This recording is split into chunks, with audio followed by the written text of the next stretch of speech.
반갑습니다. 붓다의 복과 지혜입니다. 사람들은 묻습니다. 스님들은 도대체 무엇을 합니까? 부처님께서는 이미 답하셨습니다. 삶의 소음을 멈추고 자기 마음을 밝히는 일, 그 한 가지에 온 생을 바치라고 하셨습니다. 불교는 장식이 아니라 실천이고, 출가는 지위가 아니라 책임이며, 승가는 권력이 아니라 수행의 공동체입니다. 오늘 이 시간, 스님이 무엇을 가져야 하는가가 아니라 무엇을 내려놓아야 하는가를 함께 살펴보려 합니다. 오직 계율에 머물고, 오직 수행에 서며, 오직 중생을 향해 마음을 여는 길. 그 길 위에서 부처님께서 바라신 승가의 모습은 무엇이었는지 지금부터 함께 이야기해 보겠습니다. 자, 그럼 스님들은 뭘 하느냐? 오직 수행에만 몰두해라. 그 여정을 함께 해볼까요? 부처님 제세 시절 한 비구가 있었다. 그는 계율에도 엄격했고 말도 조심스러웠다. 그러나 늘 마음이 분주했다. 이 절은 누가 돌보아야 합니까? 공양은 어떻게 마련해야 합니까? 내가 없으면 이곳은 어찌 됩니까?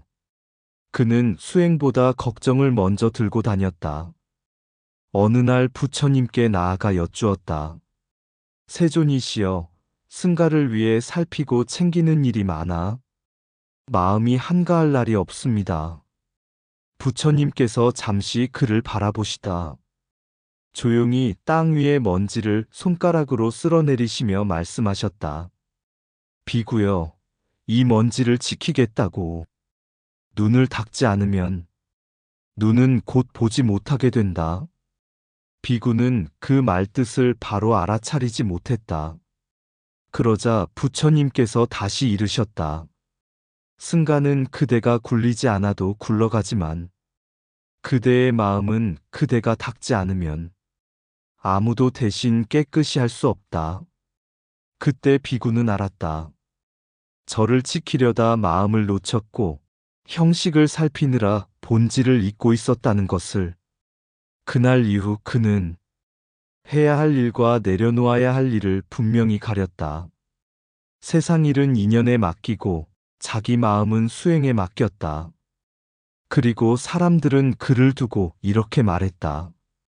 그 스님은 아무것도 하지 않는 것처럼 보이지만 가장 중요한 일을 하고 있다.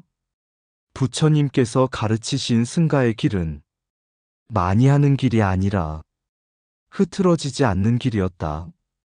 스님은 무엇을 하느냐고 묻거든 이렇게 답해도 좋을 것이다. 오직 수행에만 몰두한다. 부처님께서 계시던 시절 승가는 왕의 소유도 아니었고 개인의 사유도 아니었습니다. 그러나 한 가지 분명한 원칙은 있었습니다. 법은 자유롭되 승가는 질서 속에 머물러야 한다. 초기 승가는 완전히 자율적인 공동체였지만 부처님께서는 방임을 허락하지 않으셨습니다.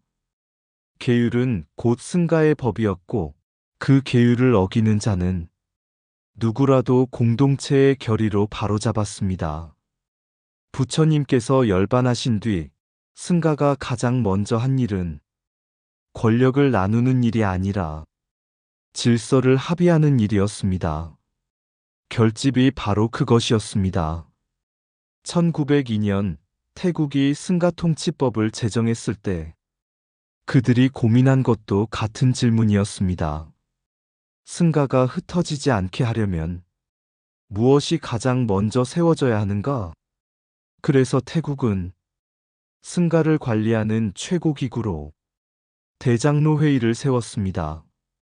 이 대장로에는 한 사람의 지도자가 명령하는 곳이 아니라 평생 계율과 교학, 수행으로 검증된 이들이 합의로 승가의 길을 정하는 자리입니다. 부처님 시대의 승가회의가 현대 국가의 틀 안에서 다시 태어난 모습이라 할 수 있습니다. 국가는 왜 장로의 자격과 선출에 관여했을까요? 그 이유는 수행을 대신 통제하려는 것이 아니라 자격 없는 권위가 승가를 흔드는 것을 미리 막기 위해서였습니다. 부처님께서도 말씀하셨습니다. 나의 가르침은 연륜이 아니라 법으로 증명된다. 태국 정부가 교리 시험을 통해 장로의 자격을 제한한 것은 혈통이나 정치력이 아닌 법에 대한 이해를 기준으로 삼기 위함이었습니다. 이는 신앙의 간섭이 아니라 승가의 기준을 낮추지 않겠다는 선언이었습니다. 물론 우리는 질문하게 됩니다. 이것은 종교 통제 아닌가? 그러나 태국 사람들은 다르게 묻습니다. 질서 없는 자유가 과연 부처님이 원하신 승가였을까? 부처님께서 보신 가장 큰 위험은 외부의 탄압이 아니라 내부의 붕괴였습니다. 그래서 계율을 남기셨고, 그래서 승가의 합의 구조를 만드셨습니다. 태국의 승가 통치법은 승가를 국가의 아래 두기 위한 제도가 아니라 승가가 스스로 무너지지 않도록 국가가 울타리를 맞는 방식이라 할 수 있습니다. 이렇게 승가의 운영 뼈대를 국가가 책임지자 스님들에게는 한 가지 요구만 남았습니다. 행정도 권력도 내려놓고 오직 수행에만 몰두하라. 이것이 1902년 승가 통치법이 품고 있는 가장 불교적인 메시지이며 부처님 참뜻에 가장 가까운 질문이기도 합니다. 승가는 자유를 누리기 전에 먼저 질서를 지켜야 한다. 법이 서지 않으면 수행도 오래 머물지 못한다. 부처님은 권력을 남기지 않았고 계율만 남기셨다. 승가를 다스리는 것은 사람이 아니라 합의된 법이다. 질서 없는 자율은 해탈이 아니라 방종이다. 국가가 승가를 붙잡는 것이 아니라 승가가 흔들리지 않게 받쳐줄 뿐이다. 수행자가 행정을 붙들면 마음은 먼저 무거워진다. 법으로 검증되지 않은 존경은 오래가지 않는다. 장로란 위에 앉은 사람이 아니라 오래 지켜낸 사람이다. 승가가 안정될수록 스님의 마음은 더 깊어진다. 부처님은 스님에게 많은 일을 요구하지 않으셨다. 단 하나 깨어있으라 하셨다. 통제는 억압이 될 수 있으나 질서는 해탈의 조건이 된다. 승가의 울타리는 수행을 가두기 위한 것이 아니라 보호하기 위한 것이다. 세상을 떠난 이는 세상 일에서 한 발 물러나야 한다. 그래야 중생을 바로 볼 수 있다. 스님은 무엇을 하느냐 묻거든 이렇게 답하라. 법을 지키고 마음을 닦는다. 부처님께서는 출가를 어떤 계급의 표식으로 삼지 않으셨습니다. 왕자도 천민도 머리를 깎는 순간 모두 같은 땅을 밟게 하셨습니다. 출가는 선택이기 전에 마음을 낮추는 연습이었습니다. 태국 사회가 출가를 특별한 사건이 아니라 삶의 한 과정으로 받아들이는 이유도 여기에 있습니다. 태국의 젊은이들은 잠시라도 승가의 문을 넘습니다. 몇 달이든 몇 주이든 그 시간 동안 자기 이름을 내려놓고 자기 욕망을 낮춥니다. 그래서 태국에는 이런 말이 있습니다. 군대는 피해도 삭발은 피하지 못한다. 이 농담 속에는 웃음보다 깊은 확신이 들어 있습니다. 머리를 깎아보지 않은 사람은 자기 마음의 무게를 모른다는 뜻입니다. 부처님께서 출가자에게 먼저 머리를 깎게 하신 이유도 바로 그것이었습니다. 생각보다 집착은 머리카락처럼 쉽게 붙어 있기 때문입니다. 이런 경험을 국민 대부분이 공유하게 되면 불교는 더 이상 특정 신앙인의 종교가 아닙니다. 불교는 숨쉬듯 배어 있는 사회적 감각이 됩니다. 절은 특별한 장소가 아니라 마음이 잠시 쉬어가는 곳이 되고, 스님은 다른 세계의 사람이 아니라 내가 한때 입었던 옷을 지금도 입고 있는 사람으로 보입니다. 그래서 태국 사람들은 승가를 멀리서 감시하지 않습니다. 이미 그 안을 한번 살아보았기 때문입니다. 이런 토대 위에서 국가가 불교에 관여할 때 태국 사람들은 이렇게 이해합니다. 국가가 불교를 간섭한다가 아니라 불교가 국가를 떠받친다. 부처님께서 세우신 승가는 국가를 지배하기 위해 존재하지 않았고 국가를 외면하기 위해서도 존재하지 않았습니다. 다만 사람들의 마음이 무너지지 않게 받쳐주는 기둥이었습니다. 태국에서는 그 기둥을 지키는 일을 국가와 국민이 함께 맡고 있는 셈입니다. 그래서 태국 사회에서는 승가 통치법이 논쟁거리가 되지 않습니다. 그것은 제도가 아니라 이미 몸으로 겪어본 삶의 기억이기 때문입니다. 부처님께서는 말로 가르치기보다 직접 살게 하셨습니다. 태국 사람들은 그 가르침을 젊은 날의 출가라는 경험으로 이미 한 번 통과했습니다. 그렇기에 불교는 통제의 대상이 아니라 신뢰의 바탕이 되고 승가는 의심의 대상이 아니라 사회를 지탱하는 숨결이 됩니다. 이것이 바로 태국 사회 전체를 흐르는 조용하지만 깊은 불교적 감수성입니다. 한 번이라도 머리를 깎아본 사람은 남의 출가를 가볍게 말하지 않는다. 출가는 종교 선택이 아니라 마음을 낮추는 훈련이다. 불교는 믿음으로만 전해질 때보다 살아본 기억으로 더 깊어진다. 승가를 의심하지 않는 이유는 그 자리에 내가 한때 서 있었기 때문이다. 개인의 종교는 갈라질 수 있어도 공동의 수행 경험은 사회를 묶는다. 군복은 벗을 수 있어도 삭발의 기억은 평생 남는다. 불교가 공기가 되면 사람들은 그것을 통제라 느끼지 않는다. 출가를 겪은 사회는 수행자를 위에 두지도 아래 두지도 않는다. 불교는 개인의 구원이 아니라 사회의 호흡이 될 때 오래간다.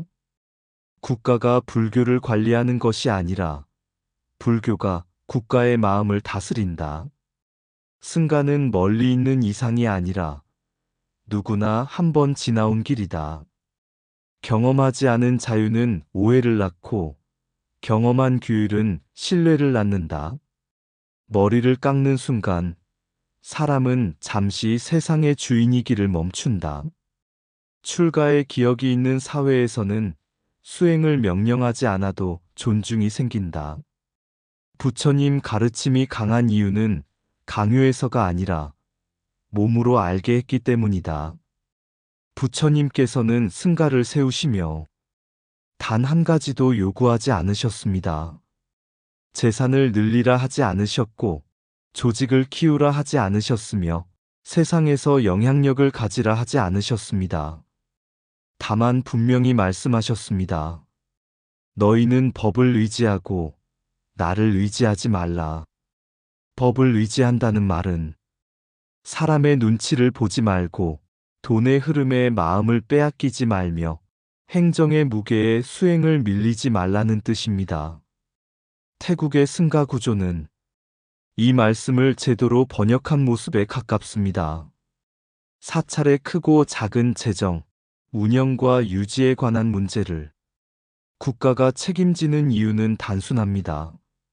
스님이 그것을 생각하지 않게 하기 위함입니다. 오늘 쓸 예산을 걱정하는 마음으로는 내일의 번뇌를 꿰뚫을 수 없기 때문입니다. 부처님께서 탁발웨이, 재물 축적을 엄격히 제한하신 것도 같은 이유였습니다. 손에 쥔 것이 많아질수록 마음은 점점 바빠지기 때문입니다.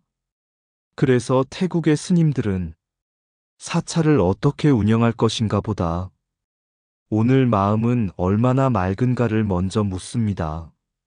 계율은 형식이 아니라 마음을 보호하는 울타리가 되고 교학은 지식을 쌓는 도구가 아니라 삶을 비추는 등불이 됩니다. 이 조건이 갖춰질 때 수행은 특별한 일이 아니라 매일의 호흡이 됩니다. 이 지점에서 우리는 한국 불교를 조용히 떠올리게 됩니다. 스님들이 법문보다 회의를 더 많이 하고 좌선보다 예산서를 먼저 펼쳐야 하는 현실. 그것은 개인의 잘못이 아니라 구조의 부담입니다. 그래서 비교는 비판이 아니라 질문이 되어야 합니다. 부처님께서 바라신 승가는 과연 어떤 모습이었는가? 승가 통치법의 진짜 핵심 메시지는 통제도 권력도 아닙니다. 스님은 세상 일을 내려놓아라. 대신 수행으로 세상을 떠받쳐라. 국가는 울타리를 맡고 승가는 마음을 맡는 분업. 이 분리가 이루어질 때 승가는 세속화되지 않고 국가는 도덕의 숨결을 잃지 않습니다. 그래서 스님들은 무엇을 하느냐는 질문 앞에서 태국 사회는 망설이지 않습니다. 오직 수행에만 몰두한다. 이 한 문장은 승가 통치법의 결론이자 부처님께서 처음부터 끝까지 승가에 남기신 가장 간결한 유언입니다. 스님에게서 일이 사라질수록 수행은 깊어진다. 부처님은 승가에 일을 맡기지 않으셨고 마음을 맡기셨다. 재정을 걱정하는 손으로는 번뇌를 놓기 어렵다. 수행자는 세상을 버린 사람이 아니라 세상 걱정에서 물러난 사람이다. 법을 의지하라는 말은 돈과 권위를 의지하지 말라는 뜻이다. 계율은 속박이 아니라 수행을 지켜주는 울타리다. 사찰이 조용할수록 마음은 더 크게 깨어난다. 행정이 줄어들면 좌선은 길어진다. 승가는 커질수록 강해지는 조직이 아니라 맑아질수록 힘을 얻는 공동체다. 수행자가 세속의 계산을 멈출 때 중생의 고통이 또렷이 보인다. 부처님은 스님에게 세상을 경영하라 하지 않으셨다. 마음을 경영하라 하셨다. 구조가 수행을 돕는 순간 개인은 비로소 본분에 서게 된다. 스님이 바쁠수록 법은 멀어지고 스님이 한가할수록 법은 가까워진다. 승가의 진정한 자산은 재산이 아니라 정진이다. 스님은 무엇을 하느냐 묻거든 이렇게 답하라. 오직 수행에만 몰두한다. 어느 날 한 제가자가 부처님께 여쭈었다. 세존이시여, 스님들은 세상에 아무 도움도 주지 않는 듯합니다. 일도 하지 않고 재물도 만들지 않으니 과연 무엇을 하는 사람들입니까? 부처님께서는 그를 탓하지 않으시고 조용히 한 그루의 등불을 가리키셨다. 밤길을 걷는 이에게 등불은 길을 대신 걸어주지 않는다. 그러나 등불이 없다면 한 발도 옮기기 어렵다. 그리고 이어 말씀하셨다. 수행자는 길을 걷는 사람이 아니라 길이 보이게 하는 사람이다. 태국의 승가는 그 등불을 꺼뜨리지 않기 위해 다른 불을 멀리 두었습니다. 돈의 불, 권력의 불, 행정의 불을 스님 손에서 치웠습니다. 국가는 울타리를 맡고 승가는 마음을 맡았습니다. 그래서 스님은 무엇을 더 가질까 고민하지 않고 무엇을 더 내려놓을까를 살핍니다. 저를 키우는 대신 마음을 밝히고 조직을 걱정하는 대신 번뇌를 살핍니다. 사람들은 여전히 묻습니다. 그래서 스님들은 도대체 뭘 합니까? 그 질문 앞에서 부처님은 지금도 같은 답을 들려주십니다. 번뇌가 일어나는 자리에서 깨어 있으라. 그것 하나면 충분하다고. 세상은 늘 바쁘고 소음은 점점 커집니다. 그래서 더더욱 조용히 깨어있는 존재가 필요합니다. 누군가는 세상을 굴리고 누군가는 마음을 굴립니다. 스님은 후자를 맡은 사람들입니다. 그래서 이 물음의 끝은 이렇게 닫히는 것이 옳을지도 모릅니다. 스님들은 뭘 하느냐? 오직 수행에만 몰두한다. 스님들은 뭘 하느냐? 아무것도 쥐지 않은 손으로 하루를 시작한다. 계산서도 명부도 내일의 걱정도 없다. 새벽 종소리 하나, 그 안에 온 마음을 씻고 바루에 담긴 것은 밥이 아니라 오늘을 살아낼 깨어있음. 세상은 묻는다. 무엇을 만들었느냐고, 무엇을 남겼느냐고. 스님은 대답하지 않는다. 다만 하나씩 내려놓은 마음이 어제보다 가벼운지를 살핀다.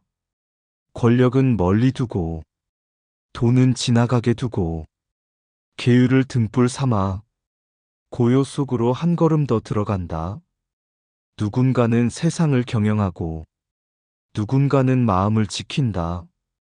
이 둘이 어긋나지 않을 때 밤은 길을 잃지 않는다. 스님은 길을 걷지 않는다. 길이 보이게 앉아 있을 뿐. 그래서 오늘도 아무 일도 하지 않는 것처럼 가장 깊은 일을 한다. 오직 수행에만 몰두한다. 이상 붓다의 복과 지혜입니다. 오늘도 복지 구족한 날 되세요. 구독과 좋아요는 붓다의 복과 지혜를 밝히는 큰 자비의 등불이 됩니다.